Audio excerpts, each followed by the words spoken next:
Yo, you are now tuned into the Bag Brothers Podcast, episode 33.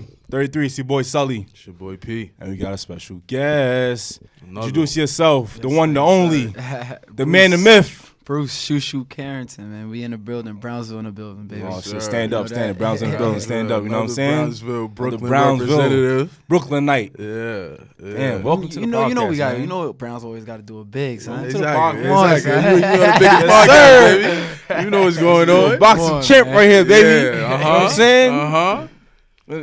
In the gym, knock your dick in the dirt already. You done shit like that. Right. Crazy.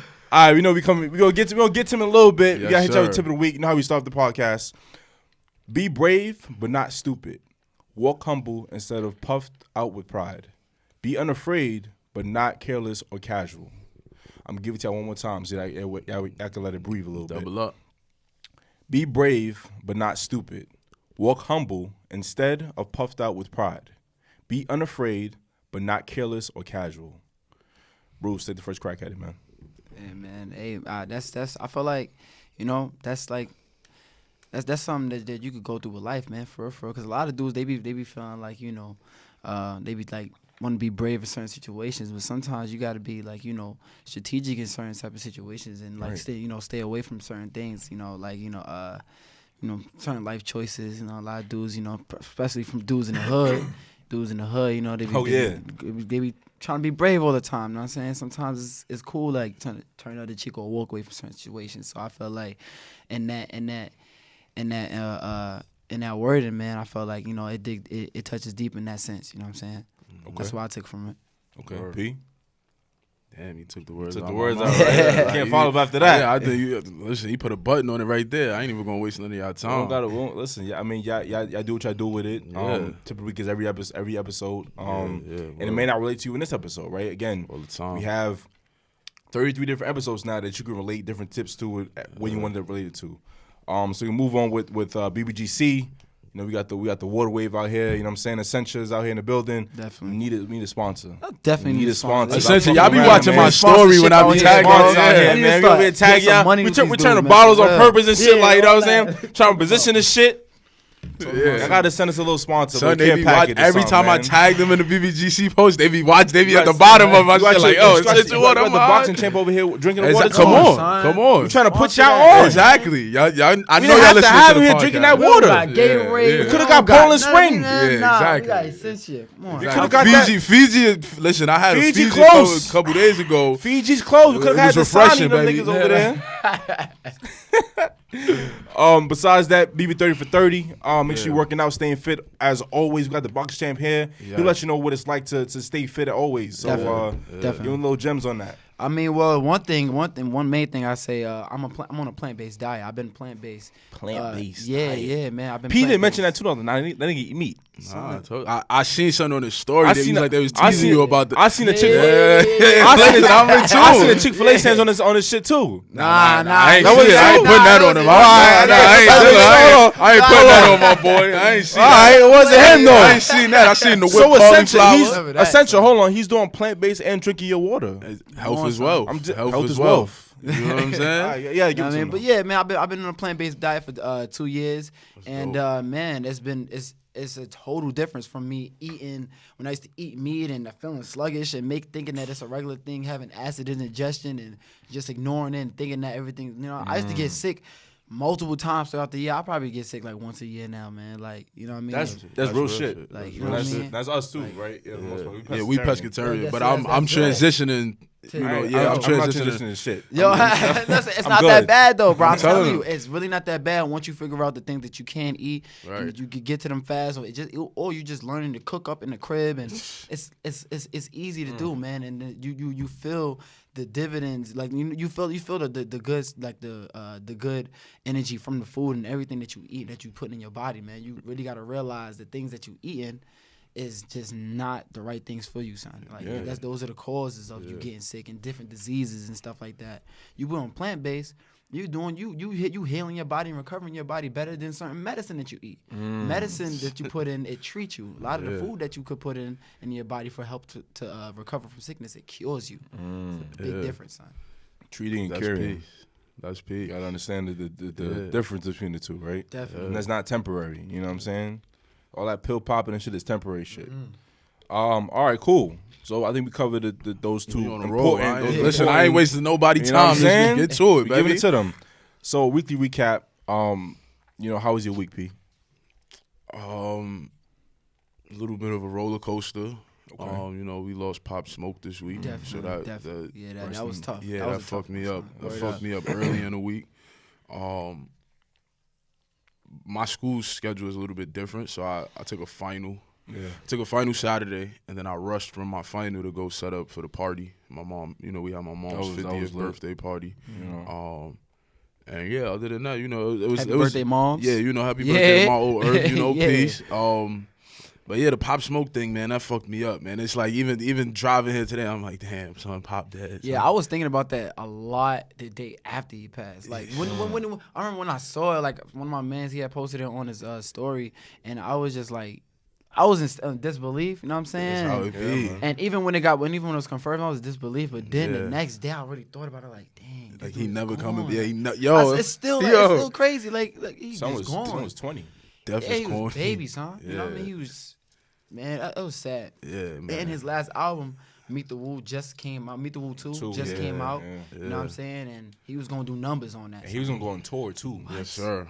Man, he was gonna blow. He was gonna blow, man. Yeah. And it was just sad how you escaped the hood to get killed. In Hollywood. You know what I'm saying? It's just, Right. it's crazy. Right. Exactly. Right. I mean, there hasn't been any concrete details as to what exactly happened. Yeah, yeah. And who was exactly involved. Right. I do hope that they find justice to that. I think for obviously most of all the family, Right. but then also the people that supported him as well, right? The fans and people who looked up to him and followed his music and just supported him throughout, from start to finish. But he has passed on, but he still lives on with everyone else, right? So I think that's important to put a button on that. How was your week? Yeah, my week been pretty chill. I'm just coming back from training camp in Colorado. Okay. I always go out to training camp in Colorado at the Olympic Training Center. Just preparing for the Olympics coming up. The Olympic training. Yeah. Center. We I don't gotta want y'all to. Yeah, we I don't gotta want put y'all to an get emphasis. it. We gotta put some emphasis on that, man. He ain't just fighting in the backyard. He ain't not in the backyard backyard with the fucking brawling dogs and shit shit back with the there. backyard Nah. against. Yeah. Yeah. I mean, just to run down a few of my accolades, matter of fact. Please fuck do all it. the fuck Yeah, up, hold man. on. Yeah, Fuck please. all. Yo, Spence, hit some chimes or something, man. Some bells in this motherfucker. So let him Come on, know. bro. Play that shit. Right. You know what I mean? Well, I'm number one in the USA in the featherweight division. Yeah. Won Olympic trials, number one in Olympic trials, and won the outstanding boxer at that tournament. Showing Two-time off Golden at this Glove point. champion, ringmaster champion, multiple-time national champion, and I'm just gonna add on to the list, man. You know what I mean? I'm just gonna really. Right now, I'm on the U.S. qualification for the Olympic team. I fight in Argentina next month to qualify and stamp my spot on the U.S. Olympic team, and then we're gonna go to Tokyo and get that gold medal after that. He not asking if you gonna get it. He telling you gonna get that shit. He ain't say silver Y'all or fucking might bronze have to, either. this might be an episode that you got to listen to twice because he said all of that, and I don't think y'all actually understand what he was saying. Y'all know the caliber was about to go right now. Do your Googles, right? We're gonna have to link his bio or something to the So the- episode. We got to do exactly. something. That's it, yeah. We got to screenshot it and when it slide something, Yeah, man. you Because might what have he it. just said, we gonna get some shit for that nigga. Fuck that. So how was your week? How was your week? My week is alright. Yeah. Fresh off of last week. It's this time to rest and recover. I'm trying to figure out what the fuck I'm gonna do for my birthday. That's coming up soon. So Boy, we turning 25. quarter century. Yeah, we going up though. I'm getting old, nigga. My bones is rotting. I'm saying. You need to change that plant-based diet. Nigga. Your bones ain't gonna be right. You fucking Relax, around. You trying to live, right? Relax. Hold on now. One step at a time, nigga. But the week was good. I'm looking forward to everything else is coming in the near future. Oh yeah. Chill. But yeah, other than that, that's what it is. All right, so moving on topic of this episode. If y'all didn't know yet, now y'all know. Bruce Carrington. It's about the man, the myth, the legend. You know what I'm saying? So we want to get to know who is Bruce Carrington. Who are you? And for those that are watching the Bag Family, they want to discover who you are. So tell them where you from, how you got into boxing, and those things of the nature. I mean, well, I'm just a young humble kid from Brownsville, man. I started boxing at the age of 7. I'm 22 now. I remember when I first started boxing. The reason why I started boxing was because I used to go to school and I was always a good kid, got good grades. But I was always one of them short, scrawny looking kids, going to school, you know what I'm saying? Mm-hmm. So a lot of the dudes. Definitely bulked up. Yeah, he got his weight up. Got his weight up. Yeah, he got his weight up. You know what I'm saying? But I got, it was a lot of kids that used to try to bully me when I was in school, you know what I mean? Like, try to pick on me and try to take advantage of me. But I used to beat up the bullies that used to try to bully me, you know what I'm saying? And my dad, me being such a nice, innocent kid, he couldn't see me, beating up the dudes that's, 2 times my size. So he just you think about you want to start boxing, I'm going to put you in a boxing. And I thought about it, you know what I mean? My first love was always basketball, though. But, I used to always watch boxing. Me and my dad watched Zab Judah, Tyson, Mayweather, all that stuff growing up. So it was just I was just yeah, all right, I'll do it. You know what I mean? I'll try it out. I'll give it a shot. Right. And then the gym that I went to, I started out in the Star City Boxing Club. And that gym had a few stars that I saw on TV. I saw Curtis Stevens. That was gym where Curtis Stevens was in there. He's a big boxing figure, from Brownsville. Danny Jacobs was also big in the amateurs though. You know what I'm saying? But he's a big boxing figure. But I used to watch him on TV as well too. And I was just starstruck, learning from them dudes, being around them every day. It motivated me to come to the gym every day. Right. And then I remember my first sparring session, I sparred this kid that was probably a year older than me, same weight, but he probably started boxing a week before I did. And he was kind of annoying, trying to, pick on me as well too. You know what I'm saying? So I told my coach, I'm like, man, I want to spar him. I want to fight him. I want to spar him. So we got in the ring, and I beat him up so bad, son. He never came back to the gym. And that right there made me realize, dang, I really must be nice. I probably got something to. And I made a very mature decision at a young age to stay to the sport and stick to it and make sure, I'm going to be the best at this. From that day on, I knew that I wanted to be the best. And I wanted to be the best athlete, not boxer, athlete. Period. You know what I mean? I made it that day that I've been, you know what I mean? So, and then the rest is history, you know what I'm saying? We here today, and I'm just going to keep, ringing bells and, making a name for myself, man. Okay. Respect. Okay. Respect. Damn. I'm just. It's a lot. I'm taking it in. I'm taking it in, man. Because we all went to school together. So exactly. It's a little bit. And I think I speak for the both of us when I say that it's our pleasure in knowing you, right? So I appreciate that. It's not every day you get to speak to a fucking boxing champion, right? Fucking no Bruce, come on the show. You know what I'm saying? So and when I initially spoke to him about coming on the podcast, it was very yeah, nigga, I'm down. Yeah. And it wasn't I gotta talk to his PR person and I gotta email the nigga. It was very yo. Other people gotta do that. Right. Other people gotta. Y'all ain't gotta do that. You know, Brownsville family. You know what I'm saying? Both ways. Respect. That's not one. Both ways respect. So the fact that it was able to be so seamless was powerful. So the fact that we sitting here now, we were just talking in the lobby saying that what's it been 8 years? 9 years, you know what I'm saying? Yeah. When we last actually seen each other and actually been around each other. So the fact that we can still take it from there and now here and pick it back up, nothing happened, no years ain't passed by, is a blessing in itself, right? Definitely. So now just to be able to ask you questions and kind of get nitpicking with your mind is kind of cool. So one of the questions I had here was, when you say you mentioned you first started in Starlight Boxing Club, right?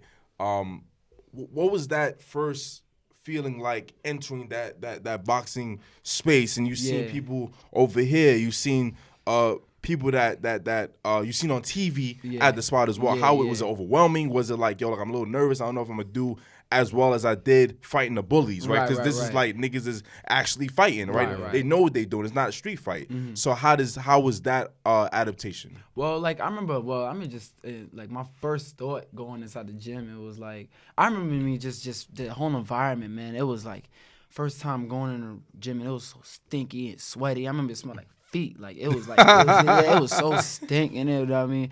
But I remember me going in the gym and I'm just seeing everybody just working hard, hitting the bag, screaming, and they just like working hard, and it was kind of like I was watching like a Rocky movie or something like that. You know what I mean? It was kind of like that's what I was every time up. You talking like that's what my head I keep goes. thinking about Rocky, Apollo Creed. Yeah, exactly. I feel like everybody Exactly. Jordan type nigga. Exactly. Yeah, it was kind of like that type of experience. And then I remember the first day I started training. Well, before I even started training, before I even signed like the papers to even join the gym, there was this dude named Abraham. I don't know his full name, but his name was Abraham. And this older dude. He looked at me, and then he looked in my eyes and said, "You gonna be somebody. You gonna be something. You gonna be a world champion." I could tell. You got the fire in your eyes, and I'm just looking at him like, okay, like you know what I'm saying? But, yeah, you know what I mean. But them words age like fine wine when you look at how far I've come today.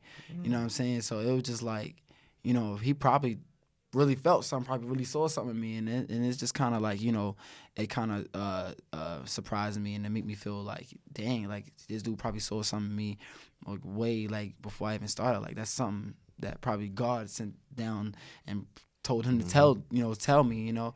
But I wasn't afraid or nothing like that going into boxing at all. For some reason, I was fearless. Like, I was just interested. I wasn't even really thinking about the fighting. I was just thinking about just something to keep me busy and have fun. You know what I mean? I had so much fun just starting boxing, just doing the workouts, doing the ab crunches, and going to the next person and asking them how to throw this punch and that punch. It was fun to me. Like, I felt like that was my after-school activity. You know what I mean? Like, that's all that was, how I felt it was for me. Like, you know, and then I ended up falling in love with the sport, you know what I mean? Because I started to realize that the things that you have to sacrifice in order to make weight, the things you have to sacrifice in order to, you know, get in shape and beat your opponents and stuff like that. And then when you do beat the opponent, like, you feel so much like, you know, relief and like, you know, so much happiness that you really like, you know, you worked hard for this, like, you know what I'm saying? Like, it's no other feeling like that in the world, like, you know. So I was addicted to that feeling. And then I was a natural fighter, you know what I mean? I felt like whenever I trained hard and I put my mind to it, I felt like I was untouchable. Okay. So, you know what I mean? Okay. I just felt confident in the fact that, you know, I had something that, you know, I was talented in, and, you know, and I got to showcase it in front of, like, you know, hundreds and thousands of people every single time I had to do it. So it was a no-brainer for me to stay in boxing. It was a no-brainer. Paid off. Yeah. Oh man, big shout out to my mom and dad. You know, because they put me in the sport, and they kept me in the sport, because there's a lot of times when I've been in the game 15 years, man, and especially when I'm young, you know, you wanna be doing some stuff. Hold the fuck on. 15, yo, this a young nigga though, like, man. yo, 15 I've been years. in 15 years. Like, you know what I'm saying? Like, yeah, coppers and yeah, shit. like, I'm in the game, nigga. Bro, I'm saying? 15 years. Like, man. I'm a young vet in the game, know what I mean? But So, you're young in the game 15 years. You know what I'm saying? So that's big. That's huge, definitely. right? And I don't want it to be dismissed in any way. That's that's concrete shit. 15 years and anything outside of jail is legendary. Oh yeah, I appreciate that. That's word up. You know what I mean? But yeah, man, I've been in the game for 15 years now, almost going on about to be 16, and it's like my parents, they stood with me when I had moments where I felt like I didn't want to do it. It'll be like, you have your roller coasters, you have your ups and downs where sometimes you don't want to do the drink no more. You get tired of it.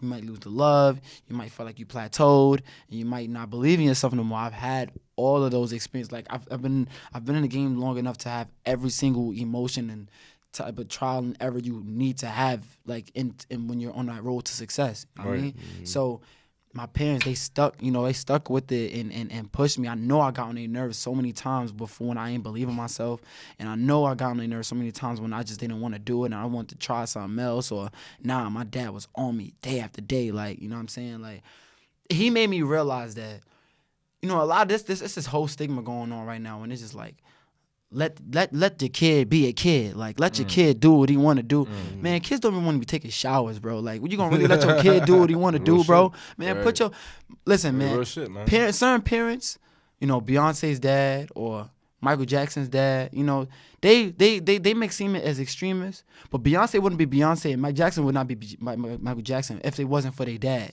and or their parents and having their parents push them how the way they would. They icons now. You know what I'm saying? So you gotta appreciate the peoples and your parents or whoever that's there that's gonna be pushing you for you to be great. And that's why I gotta give that shout out to my mom and my dad, because they made sure they kept me out of the streets at a young age and kept me focused on something that they knew I was great at. And in due time, you know, I realized that, you know, I was you know, doing great at it, and I cherished them for that, man. Right up. Do you feel as though your parents were kind of like your Rocky for you? Definitely, 100%. Especially my dad. Like my mom. Did your dad do boxing at all? No, my dad wasn't. No, me and my dad just watched boxing. You know what I'm saying? He loved boxing. You know, but I'm the only boxer in the family. You know what I mean? I'm the only one putting on for the family. You know what I'm saying? So it's just like my dad. He made sure that, you know, he put me in the game, and he put me in the game early.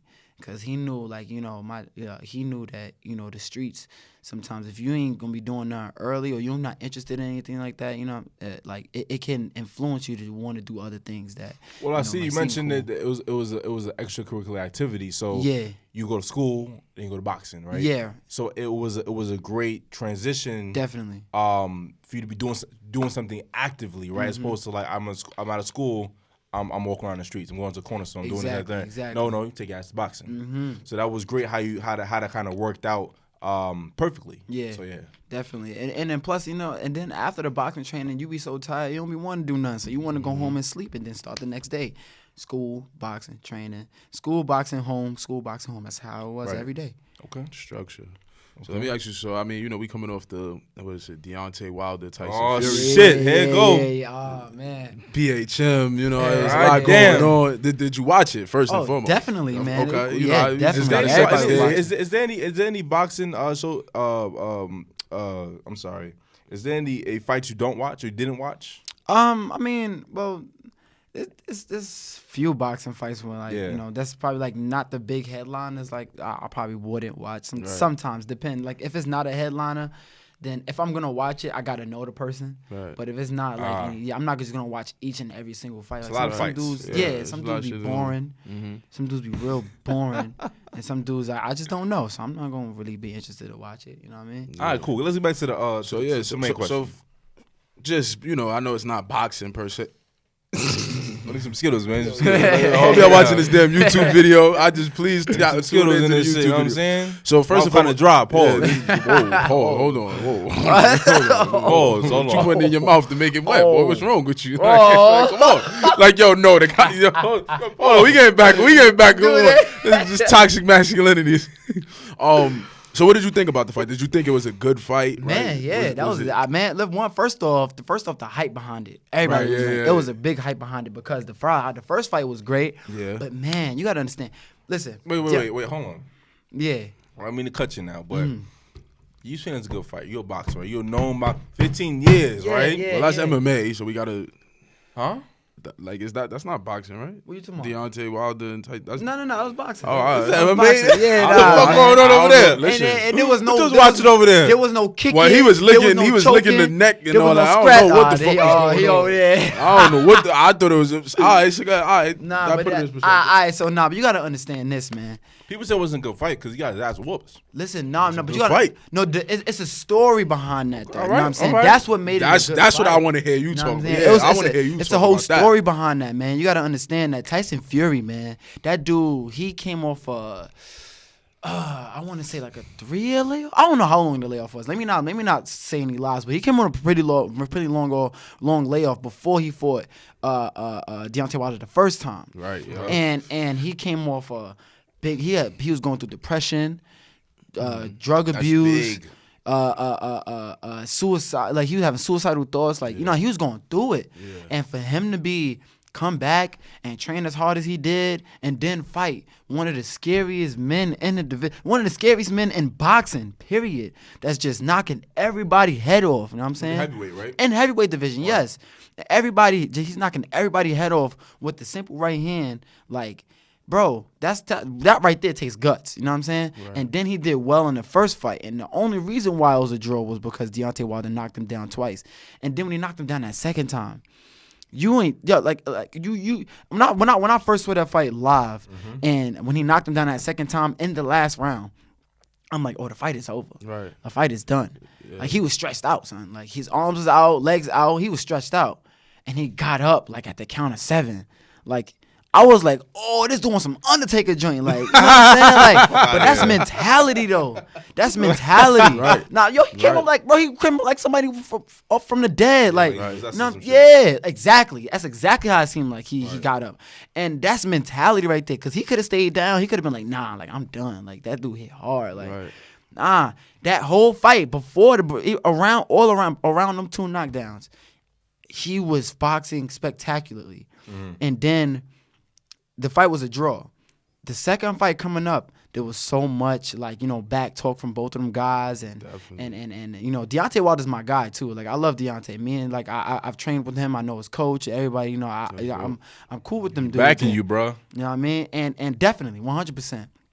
And Tyson Fury, he came in with a total different game plan. Like, if you see the whole time the media, like, you know, when he was talking to the media before the fight started, he was just saying, like, yo, like, I'm going to knock this dude out. And nobody was really believing him because that's Deontay Wilder. That he do that. Tyson Fury, you don't be knocking dudes out. You be niggas dancing out around the ring. Licking necks. Pop your jab. Nah, nah, but all of that he was doing, he was talking to Deontay Wilder while they was fighting. All that whole licking the neck thing and stuff like that. Head, right? That's all mental games. That's all veteran tricks. That's all that is. I don't know if licking somebody's blood is nah, but that'll fuck you up though. Like, imagine you get in a fight and a nigga. It's like you playing me, like, like, hold on, like, because then it's like, nah, that's gonna think up mentally. I see what. I hear you, but I ain't looking somebody's blood though for that. Fuck that. Nah, he's sick. He's sick. So I don't know. What the fuck? He looking at that. Come on. Nah, but son, but like that's. Like, that's a part of the game, though. Like, that's all the mental, like, you know, the mind games that you got to play to get your opponent out the game sometimes. Yeah, like, sometimes if the fighting is not getting him out of there, you talk to him and talk crazy. That's like Muhammad Ali when he was talking to George Foreman. George Foreman hitting him, he not knocking him down. He talking to him like, oh, that's all you got? Yeah, that's all you got? You hit soft. You hit like a baby. And that was getting into his head. And Muhammad Ali, you know, took him out in the 10th round. That's all games. It's all mind games, man. You talk mind games when you boxing? Definitely. What type of shit you be saying to your people? I mean, like, I don't be talking crazy, but like, you know, a lot of dudes when I be putting hands on them after a while, they be trying to grab and I'm like, man, get off me, don't touch me. You move, like, I start moving them around like little baby, like, you know, like little stuff like that. You know what I mean? Like, yeah. You start talking a little crazy, you know, but that's all mind games though, man. Okay. You know what I mean? Like, you know, I make a miss and little stuff.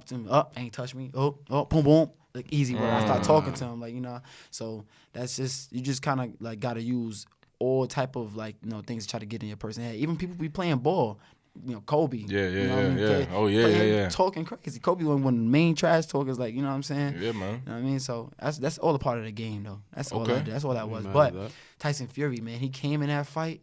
And he came in there and said he was gonna knock Deontay Wilder out, and he came in first round. He was doing just that. Like, he was putting, first off, he weighed in 273. That's the one. I think that's the heaviest he's weighed in any fight. Right. He put all that weight on Deontay Wilder, leaning on him. Yeah. Another veteran trick, you know, grabbing on him and just smothering all the shots and making sure that he's pushing Deontay Wilder back because he knows Deontay Wilder don't got no leg movement. He's not mobile. You know Deontay Wilder. He doesn't have. He had a reach on him though, right? No, Deontay didn't even have the reach on him. Oh, yeah? Deontay Wilder had the shorter arms, and Deontay Wilder was 2 inches shorter than him. You know what I mean? So that whole fight, it was just like so difficult for Deontay Wilder because Tyson Fury had all these tricks up his sleeve. You know what I'm saying? So that dude, he came, he saw, he conquered. So you can't say nothing else about that victory. Like, he did what he had to do. And he right now is, and I always felt that he's the best heavyweight in the division. He's the best by far. And I feel like they're gonna set up a fight with him and Anthony Joshua from the UK. I want to see that. Yeah, I want to see that. Anthony Joshua not gonna get him either. You think the costume like fucked up Deontay? Man, listen, dude. Listen, man. He said the costume was like 40 pounds. Listen. I feel you, son. But if that's the case, man, you wear these things before you go to the fight. You know what I mean? You put these things on. You can tell if it's too heavy, bro. You know it's too heavy. But as a fighter, bro, you're not supposed to give no excuses. If you lose, you lose. Oh, that's what he said. Well, so basically he said, because I don't know if you saw it, but like his walkout. I saw the wardrobe. Yeah, it was like a big ass, like I don't know, some weird ass costume. Yeah, some Daredevil shit. So he had like red eyes, but he basically said that the costume was almost 40 pounds, and he said he never put the costume on until the night before. He said the night before was the first time he ever. But I was just like, I don't know why the hell you would put it on the night before, and then you're gonna try to walk out the day of with the shit on. So I don't. He said, I'm not gonna say he used it as an excuse. I'm not gonna speculate. He said that he didn't have his legs. It. Yeah, he said he didn't have his legs. But being that he mentioned it, it can come off to an excuse to anybody that's listening to that. You know what I'm saying? Yeah. So you don't say that. You know what I mean? Just don't drop that if that's not what it's about. You know what I mean? You lost and you know, just say that he was the better man that night. You know what I mean? Just humbly just keep it like that. Mayweather made a post, and Mayweather was like, listen, you know, win, lose, or draw. You know, I still fuck with you. So my man, you still win in my eyes, and that's what it was. It was a good thing he did that too, because Deontay Wilder been kind of jabbing at Mayweather for not supporting him, because you know he's been jabbing at Mayweather as saying that he don't really like support other black, you know, I guess fighters, and you know he's the heavyweight champ and stuff like that. So why like he's not getting that same love, because he was giving Tyson Fury some love and stuff like that, or whoever he was giving that love to. But you know but that's good that Mayweather had did that. That was dope. I saw that post as well. Okay. You know what I mean? All right. So I know you have your film out. Brownsville Born. Yeah, definitely. Make sure go ahead. We gonna set it up. Tune in, but I want you to speak a little bit about one-stop shop, baby. I want you to speak a little bit about Brownsville Born. What inspired that production? How was it? You know, coming up with the multiple shots and where you recorded specifically, what you left out, what you kept in on purpose. Yeah. And how was that? That whole experience. Okay, so how we started off, I remember, like during the summer they have like these little concerts and little summits like around like Brooklyn or just New York, the New York boroughs period. And I forgot who was performing. Well, it was just like this. I guess it was this '90s rap group, and I had got to connect to where I got on stage, and when I believe I was like 15 years old at the time. And I had all my belts and stuff, right? And I brought my belts and stuff, and everybody in the hood that was over there, they was just going crazy. And I introduced myself on the stage. Okay, I didn't remember that. Okay, yeah, and I mean, so it was it was a dope experience. But who was in the crowd was the director that I eventually got introduced to, and he had came to me. He was like, "Yo, he felt like he said he had to meet me. Like, you know, he was like, oh, I got to meet this kid," and got his information, got his card, and for some reason, when I get like business cards. Usually, I just put them in my wallet and not really like, you know, use them or whatever. But for some reason, I had kept in contact with this dude because I was really interested in, you know, the pitch that he had. What he had pitched me, you know, doing the documentary and stuff like that, and you know, and I was like, all right, cool, that's dope, you know, I'll, you know, keep in contact with you. So while we were filming, you know, it was mainly supposed to be like a boxing documentary, and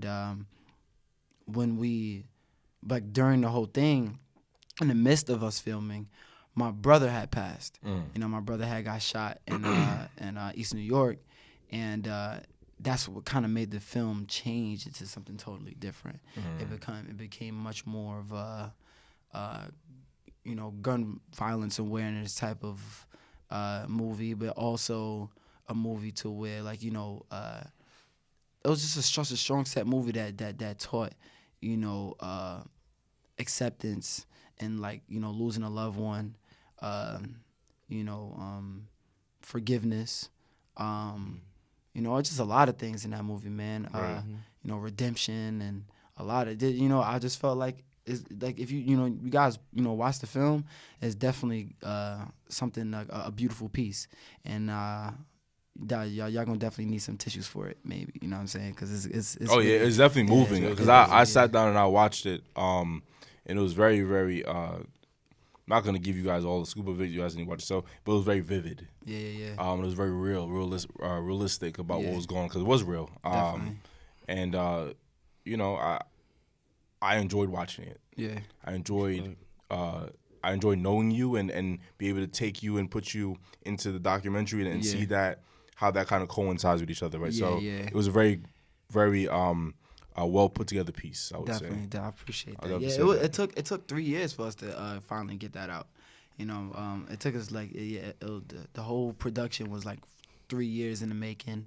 I remember we had moments like I'm literally sleeping and I wake up and the camera's in my face. I'm like, oh my goodness, like it was like a whole thing, like, but they were following me everywhere, every little thing I did. I remember like it was a lot of things we had left out. They had I had went to PS 346, my elementary school, which is Star City, was in Star City, and I was talking to the kids and stuff like that. You know, I guess they had left that out because it didn't really coincide with the purpose of the film. Right. And it was just a lot of things that, you know, we had left out. But the film itself, it's only 30 minutes, but I feel like it got the point across. Like, you get the message or the messages that we were sending in that film. And man, it's gonna continue to be shopped around. It's been on MSG, it's been on TV a few times, and we're just gonna we're continuing to like, you know, make it big and make sure my story just gets out there, man. I feel that.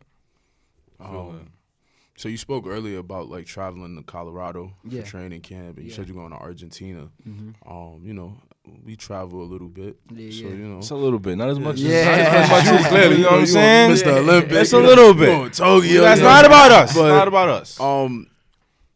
Where would you say is your favorite place that you've traveled so far? So far. Yeah, because I know you got some other shit coming up, you know, but so far. Man. Okay, well, like one of the nicest places that I've been to, like, I would say like London, but Rapper is rattling in the mic, and he relax, all it down. You know what I mean? But yeah, London was one of my favorite places because it reminded me of so much New York City. But one of the places that I had the most fun in was Nicaragua. And Nicaragua, I can't even spell Nicaragua. You actually spell Nicaragua right now. Fuck you. Take right now. Nicaragua is beautiful, man. Like it's a pretty poverty-stricken country though. Right. You know what I'm saying? Like, you know, some of the water probably isn't well and stuff like that. But I had so much fun out there. Like, it was a great experience. Like, it was it gave me summertime vibes. Like, you know, we was in a nice hotel, palm trees, and then, you know, great experience. Like, one of my like was like I at that time when I fought out there, I didn't really have too much international fighting experience. And when I went out there, I was fighting, you know, some of the greatest, like, you know, the best in the division, the best in the world, you know, guys around different countries and whatnot. And then me learning from them, me watching other fights, learning from other guys. And then at the end of the tournament, we had like a big party and all the boxers just got together. Even the guys that I fought, like the guy that beat me in that tournament, because I had lost in the tournament, but the guy that beat me in the tournament, we were all dancing together, and you know what I'm saying? Like, that right there, it just shows you, like, boxing is much bigger than, you know, just fighting. People just think that, you know, there's this whole misconception where people think that, oh, boxing is just like, you know, you just fighting each other and we hate each other and we're angry and whatnot. But nah, like we respect each other. Like, we all know, like, we're a big family. Like, we're all brothers and stuff like that. But we just understand that we have the same goal, and we're just in each other's, like, way of getting that. You know what I'm saying? It's just who's gonna get it, and we're gonna respect the man who get it. And that's just that. Mano y mano, the best man get it. That's just, you know what I mean? That's what really boxing is really all about, man. But we build a brotherhood off of that, though. You know? Gotcha. I know that. So you mentioned a lot of the pros with boxing, right? What are some of the cons with boxing, right? Because boxing is a could be a very dangerous sport, right? So I just wanted to highlight that a little bit for the people. Yeah, definitely. But boxing is definitely, you know, it's a contact sport, man. A lot of dudes, like, you literally it's bound for you to get punched in the face. Like, it's impossible for you to, like, you know, go your whole career without getting punched in the face. Like, it's gonna happen. So, you know, years of that, time after time, like, you know, you're taking a lot of trauma to the head sometimes, depending on if you're, like, you know, a defensive fighter or not. And it can definitely it's possible that, you know, it can take a toll on certain fighters, you know what I mean? But that's why we have like certain precautionary measures. That, you know, they have boxes like we take our physicals and, you know, go through certain things and to make sure that we're clear to fight before we go into certain fights, so that certain things won't happen to us. But yeah, it can definitely be like, you know, dangerous, just like, you know, football or a lot of other contact sports. You know, we have to, you know, make sure like we recover properly after each and every fight, and make sure like, you know, we just nothing just dangerous or life threatening can happen to us. You know what I mean? Because you are risking your life every single time you step inside that ring, and that's why I feel like a lot of people have respect for boxers or other people in combat sports, because you know, we really like, you know, we have like a certain type of heart. Like everybody ain't gonna step in the ring and are willing to get punched in the face. You know what I'm saying? Like that's really the gist of it. To be especially honest, voluntarily, because like, you know what I'm saying. That's all the gist of it. To be honest, I'm not even gonna lie to you. Like, you know, we in there voluntarily knowing that we're gonna get punched in the face, and a lot of people don't got the heart to do that. So, you know, everybody respect the boxer for just for that. But yeah, it can definitely be dangerous in that. I mean, okay. I know you mentioned also, like, just growing up, just like seeing you and everything, that Mayweather was like one of those people that was like very, very important to you, right? So, speak a little bit about Mayweather, because I've seen Mayweather multiple times. I've met him, spoke to him, great dude. Yeah. Very, very lively. Yeah. Very, very fluid dude. So how has Mayweather played a part in who you are? Mayweather, like in the way, and he played a big part in the way how I box, like, cause he's the best boxer to me of all time, hands down, to me. And I say that because he changed the game, and because the game used to be, the macho man who can take the biggest punch and who has the strongest chin, and that's never what boxing is supposed to be about. Boxing is always hit and not get hit. Can you, like, you know what I mean? It's like can you hit the dude and move away from a punch, and how long are you able to do that? Are you good enough to do that? That's what boxing has always been about, and Mayweather mastered that. And I felt like me fighting like him was like, or like similar to him, or taking some things from him. It fit my style. It fit my way of boxing, and that dude, I love the way how, no matter how aggressive a dude fights, like he can fight a guy that averages 100 punches around, and 100 punches around like is freaking, like that's overdoing it, and like that's a lot. 100 punches around is a lot. So he can knock a dude's punch ratio down to 25%. Like, he was a master at that. No matter who they was, no matter who you was, like, he will take you out his game and put you and make you fight his fight. Immediately, I drew to that, and I'm like, I'm gonna study him. I'm gonna see how he does this, how he, jabs a guy and jabs a guy to the body and slows him down, and get them out their game just by the whole fight. He probably not even gonna be talking to you the whole fight. He probably just beating you up and talking to you with his hands the whole time. Like, Mayweather was a different breed, and people hate that that nobody could beat him, but there's a reason why nobody could beat him. Like, he was that smart, and then he exposed the business aspect of the game. Like, man, that dude got his own promotional company when he after he beat De La Hoya. He's the highest paid athlete. You know what I mean? Not boxer, athlete. Is. Like, yeah. And for him being a boxer, that's like a lot of pride right there. Like, that's dope. Like, that made me feel like, I could do what he did and more. You know what I mean? All he did was just set the bar. You know what I mean? And I'm gonna take that and take it to Mars. You know what I mean? That's what I feel like I'm gonna do with it. But he changed the game, like, business wise, and a lot of dudes, like, they still not, he giving out the blueprint, they still not picking it up, but that's they loss, man. For me, I'm gonna really, I plan on taking it to however limits, how I feel like whatever I see is just, you know what I mean? Like that, but he's a big inspiration. His whole mentality, like, that dude, I watched like a few of his training sessions, and that dude trains like he's broke. Like, a lot of dudes, they be thinking that when a dude is rich, they just relax and stuff like that. Most rich people, they're not relaxed, man. They not just chilling. They working hard each and every day trying to figure out how they gonna get their next few millions.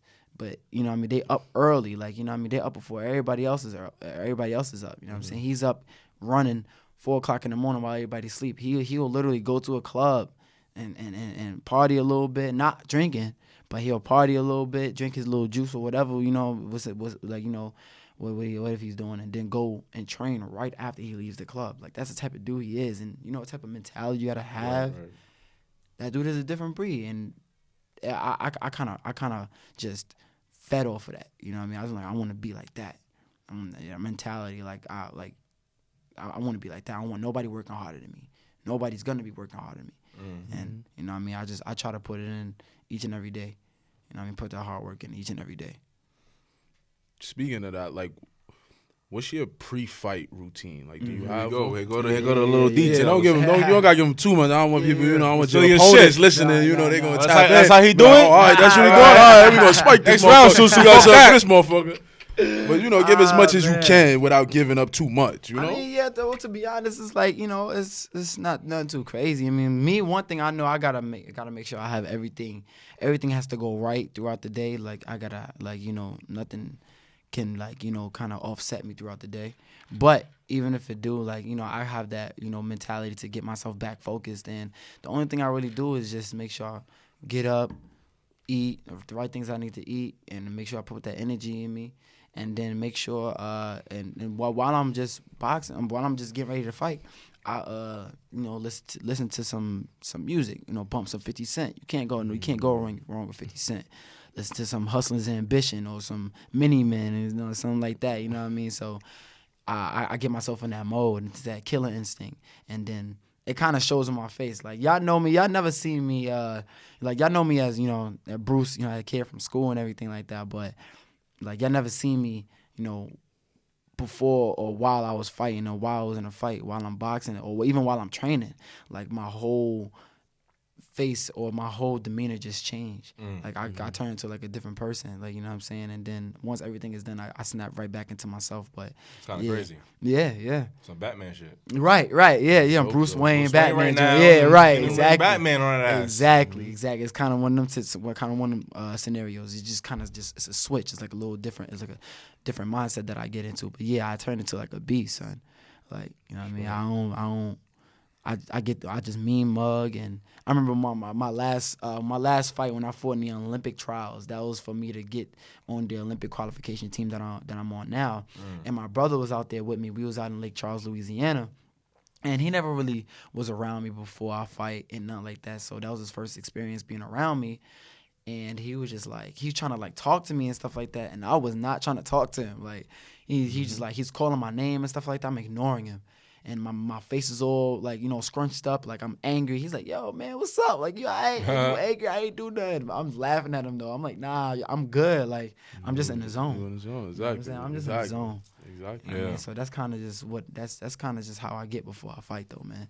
Like, you know, I just get into that zen mode, and then I carry that into the fight and make sure that I come out victorious. Okay. Let's go back to Mayweather real quick. Would you want to go toe-to-toe with Mayweather? Definitely. Why not? I'm getting that bread. I'm getting that bread. Why not? You crazy? Sure. I know if I fight Mayweather, giving up the millions. You gonna win or what? Yeah, of course I'm going for that dub, because if Mayweather. Man, listen, man. I'll promote the motherfucker. Bagboy's gonna host it. Yeah, I'll be in the motherfucking ring like Bob Arum. Coming in this corner, weighing in. You know what I'm saying? I have some Bag Brother logos on his shirt. I fight, if I do like me, I fight Mayweather, I'm getting millions. If I was to beat Mayweather, you know how many millions is coming after that? Yeah, that's a fact. Come on, like, you know what I mean? I'm gonna think ahead. Like, I'm not about to take no L's. I'm gonna tag Mayweather to this pose. I'm gonna tag his ass. Yo, we gonna rig this whole shit up. We about to get this whole shit. I'll get money. Watch this. Watch this. We get in the boxing promotion. Yeah, but I mean, I think that's dope. That's dope. But Mayweather's the greatest. Yeah, man. That dude is the greatest, bro. I tell you that he's awesome. Gotta give it to him. I ain't snuffing him. I ain't walking up to him. He got these insured, so you know you can't snuff if you want to. When I saw him, he had like 4 big ass gorilla 6'8" type niggas, diesel ass niggas with the little ass backpack on their back, and you couldn't get near him. couldn't get near him. I got the privilege to get near him though, so I said what up to him. We talked for a little bit, and that was that. No, he's a really that's a crazy thing though. Like people have this whole thing about him, but that's that TV Mayweather. Of course, he got to be that. You know what I'm saying? But you talk to him on some one-on-one, he's cool. Man is low. Man carrying around with a big ass Birkin though. Yeah. Nothing but cash. He paying in cash. Everything paying everything in cash. There ain't nothing no card. Everything cash. Yeah. But respect. I see you got the little boxing glove on that, John. What's going on with that, man? How did you get that? I won this is my Golden Glove chain here. I won 2 of these, you know what I'm saying? But I'm not gonna walk around with 2 of these chains and I'll just walk around with one. Golden Glove. You know what I'm saying? Yeah. Fucking wrong with y'all? You know, Get your weight up, nigga. 2-time New York Golden Glove champion, and I was the Sugar Ray Robinson Award winner. Sugar Ray. That was the SugarRay Robinson Award winner. Basically, is the best fight of the tournament. This ring here. Show him the ring, baby. Y'all gotta kiss the ring. Yeah, go ahead, man. I won this last year, and this was the Ringmaster Championship. This is basically the Golden Gloves, but they just had renamed it, so now it's the Ringmaster Championship. And I won the best boxer of that tournament. You know what I mean? So that's like about 3 tournaments back to back. It was the Golden Glove tournament. I won best boxer.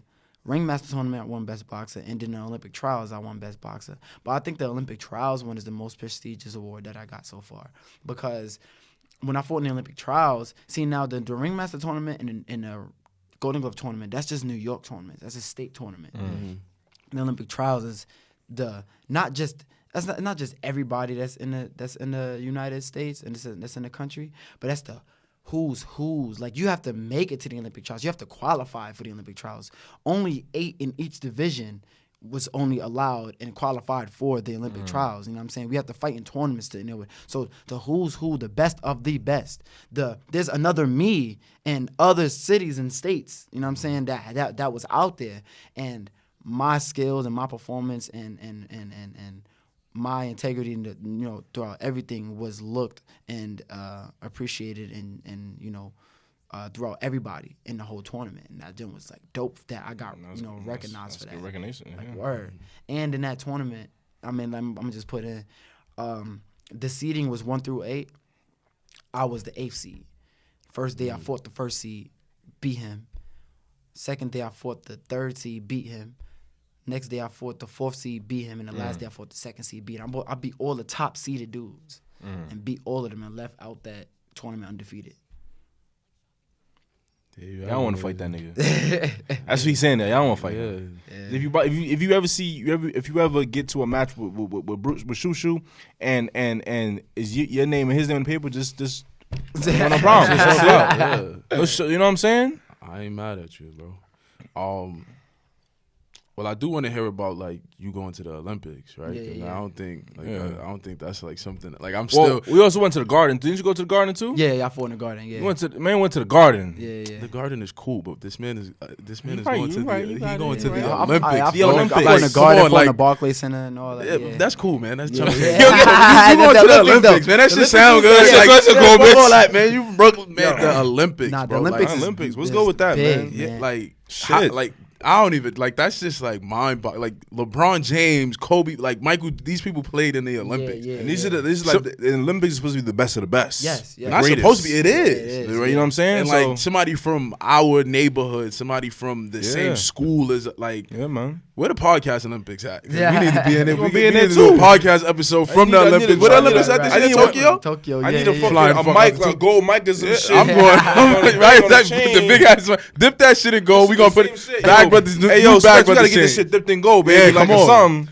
But so the Olympics is in the summer. When does the Olympics take place? Yeah, the Olympics is in July 24th. The Olympics start July 24th to August 10th. You gonna have the white on with the fucking the shit on? Yeah. We gonna have the suit on. I might have to borrow that. Let me borrow that. You gotta tag us in that pic. We need to repost that on the page. Like somebody we had on the podcast. Yeah, he in the Olympics. You know, in Tokyo. Doing this thing. Brownsville kid went to Tokyo. Definitely. But but it's been a long road, man. I've been dreaming to go to the Olympics since I was a little kid. Like even in Brownsville Born, the film, like you did the part when I was saying like I'm going to the Olympics and I'm knocking them out. Like I said that when at the age of like 9. I saw that. You know what I'm saying? So, saw that. So it was just like I'm really here like speaking things into existence at a young age, and I'm here where I am now. Man, ain't no going back from here. I'm going and I'm taking the gold and I'm turning pro and. I'm gonna make a name for myself. Like I really want to be the best there ever was. Like, you know what I mean? I want to be, when y'all name the greats, when y'all name Mike Tyson, Muhammad Ali, and all these other greats, y'all want y'all to name my name in there too. Like, y'all, you know what I mean? That's like, that's my goal. Like, I want everybody to see me as a great, you know what I mean? Like, I want to be like, you know, known as like one of the, like, you know, the Mohicans that's on the Mount Rushmore. Like, you know what I'm saying? I want to be known as one of them dudes, man. So that's just how I see it right now. Okay. You on your way. Well on your way, trust me. So I mentioned the nickname Shoo Shoo. How'd you get the nickname Shoo Shoo? And does your team refer to you as Bruce, Shoo Shoo? What is it? Everybody call me Shoo Shoo. Like everybody, you know, nobody, only guys, or like only y'all. For y'all call me Bruce because everybody from my school, like, you know, call me Bruce. You know what I'm saying? Everybody's formal in school, but. Everybody else outside of school, everybody called me Shoo Shoo. But like everybody asks me, like, you know, where I get the name Shoo Shoo from. It's a baby name. Okay. You know what I'm saying? My dad just called me Shoo Shoo in front of everybody because I'm a junior. His name is Bruce. I'm Bruce. And anybody called one of us Bruce in the crib, you know, we both looking back and cause confusion. You know what I'm saying? So, you know, but then they use the nickname Shoo Shoo as just to you know, keep it as that. But it has an Egyptian meaning, and it means the one who rises above all. So shoot, like, that's a good nickname, you know what I'm saying? Rise him over the fucking glove in his hand like this. Right. Knock your dumb ass out. Okay. How many knockouts you have man, I got over 200 fights. I ain't even gonna lie, I lost count. I ain't gonna lie. Over 200 fights. Yeah, I have over 200 fights. I done lost count. Damn. I ain't gonna lie to you. So, but yeah, it's been a long road, and he just talking about the organized fights. He ain't talking about the shit, you know, he had to get down and dirty with it. Yeah, nah. You know what's crazy though? I never had no fight outside of outside the ring since I started boxing. No, I'm lying. I had one. I did have one, but I can't count it because that fight was like 5 seconds. I just punched him one time. We ain't gonna talk about that right now. Like, you know what I'm saying? Know what I mean? But yeah, nah, it wasn't. But besides that, I didn't have no fight like outside of boxing because it was just like, you know, I stay out of trouble. Yeah, you know what I mean? 100%. Like, you know, and then I know sometimes, like, you know, trouble comes to you, but I just know what I can do, and I just walk away from situations because, you know, and especially, you know, dudes coming from where we come from, everybody ain't gonna want to fight. Some people gonna want to come back with a gun and something, and I ain't trying to, you know, play around with these dudes and risk my life when I know I got something that I want to do, and, you know, and set my family, you know, in a good position and get out the hood. You know what I'm saying? Ain't nobody doing all that. So, man, I stay out of this type of situations, man. That's a fact. Hey, listen, I think from that we can put a button on it, man. Yeah, respect, bro. Like 100%. Damn, 100%. Shit just bust my head, son. 100%. So we're gonna have at this time we're gonna have you know, P run out a Black Excellence Report. Well, I mean, your Black Excellence Report is sitting right here, bro. Oh, you're right. You know what? We gonna This scratch young it. man came we gonna from scratch Brownsville, Brooklyn, right? He's dedicated his life to something that he's passionate about, right? Something positive, right? He's uplifting his community, he's uplifting his family, and he's going to the Olympics, man. Like, make sure y'all stay tuned, 2020. Man. Y'all follow us, and we gonna follow the story about the Olympics. This is Black Excellence right here. This is Black History. It's Black History Month. We winding down, you but know this that. is Black History, bro. From where we from, all of the shit we had to overcome, and it's the last episode of the month. Yeah, because next week ended it off with Black History. You got, you know what I'm saying? Y'all got some good Black History Month episodes. We had Marcus Calendar. Now we got Brute. Like we did all right. And then Black, and his name is Bruce, and the B's and from the Brooklyn. Black Brothers, Brooklyn, you know, Brownsville, Bag Brothers, Brownsville born. You know what I'm saying? Man, it's a lot going on, man. But yeah, this is the Black Excellence segment, bro. Like, this is I can tip my hat up to that. You know no, good. Nah, put your headline. Hold on, Let go tip your hat. See the surgeon, certain little ball, when it comes to y'all, man. What's going on, my hairline, man? Tip your hat, right? All right, yo, listen. I'm gonna have you at this time plugging your your website, you know, Instagram, Twitter if you have it, Snapchat, whatever it is, plug it in. Most definitely. Everybody, y'all can add me. Y'all can follow me on Instagram, Bruce_Carrington. Follow my Twitter, B_Carrington1, and then y'all make sure y'all check out that documentary Brownsville Born on BrownsvilleBorn.com. Yeah, we gonna link all of that up. We gonna link that up. Don't worry about it. Yeah, but I want to make sure you shout it out though. You know, so bagbrothespodcast.com. We got some merch coming in soon. Oh, matter of fact, let me just well, that's not the merch that we got coming soon, but a small token of our appreciation for you coming. You know what I'm saying? You know, sharing your time. You know, hashtag BBGC, hashtag BB30 for 30. Yeah, get back in the gym. Water man. waves, you see this man going to the Olympics. You Get know your what ass I'm back saying? in the gym. You ain't got no excuse. Any emails, any inquiries, if you got any questions, you want to be in the podcast, bagbrothers@gmail.com. Make sure you email us. We will email you back as soon as we can. If you on our Instagram page, there's an email button. Click the email button. Just hit the email button and then type your email up. Boom, boom, boom. Good. The Instagram page of the podcast is the Bag Brothers Podcast. Make sure you guys follow us. We got 229, about to get to 230, and then get 300. So follow us. Yeah, come on. So you get in tune. Y'all ain't getting no merch till we get some more. And followers. Updated with everything. Follow my Instagram page at Sultan of Thrones. I'm at X Champagne P. You got Twitter game. Follow us on Twitter at the Bag Brothers. No underscores, no periods, no spaces. It's just straight at the Bag Brothers. Right. Getting a little active on there, you know. A little bit. Getting our footprint on. Follow my personal Twitter at ____. Watch me work. That's 3 underscores. Keep it locked. You know the vibes. Subscribe to our YouTube channel, man. This is on YouTube. This episode's on YouTube. Every too. episode. Every episode. And we like every time we drop it. Every time you get the little Apple iPod, whatever that shit notification shit. Bag Brothers new episode. Listen, it's a YouTube video up with that. Your boy Bruce got on some drip to fucking Dave. Oh yeah. You got Listen, some shit on. We gonna line all of this shit up so you know what the fuck going on, man. You know Brownsville. You know we stay fly and all that. Of course. And you know, like we always say, man, every week, man. Happiness is rich, health is wealth, kindness is currency, and a peace of mind It's is the real bad. This is episode 33, featuring your boy Bruce Carrington. Yes, sir. Keep it locked. You Brownsville born, heard? Brownsville. Peace.